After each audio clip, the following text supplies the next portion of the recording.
ఆఖరికి ఇంటి పనికి కూడా పనికిరాని వాడివి. ఈ ఇంటికి అల్లుడెలా అయ్యావో.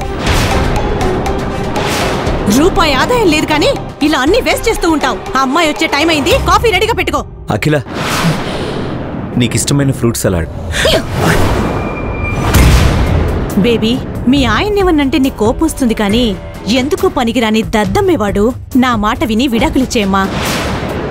ఏంటి ఇంట్లో అంట్లు తోముకుంటూ అమ్మకి కాఫీలు అందిస్తూ బ్రతికేద్దాం అనుకుంటున్నావా? నువ్వేం చేస్తావో నాకు తెలీదు. ఈ మంత్ లో జాబ్ రాకపోతే నువ్వు నాకు కనిపించు. నాకు జాబ్ వచ్చింది.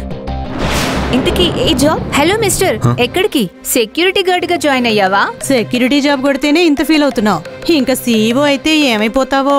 ఎవరు నాపేవో అర్థమవుతుందా? ఈయనే సాగర్ అగ్నిహోత్రి, మన కంపెనీకి వచ్చిన కొత్త సీఈఓ.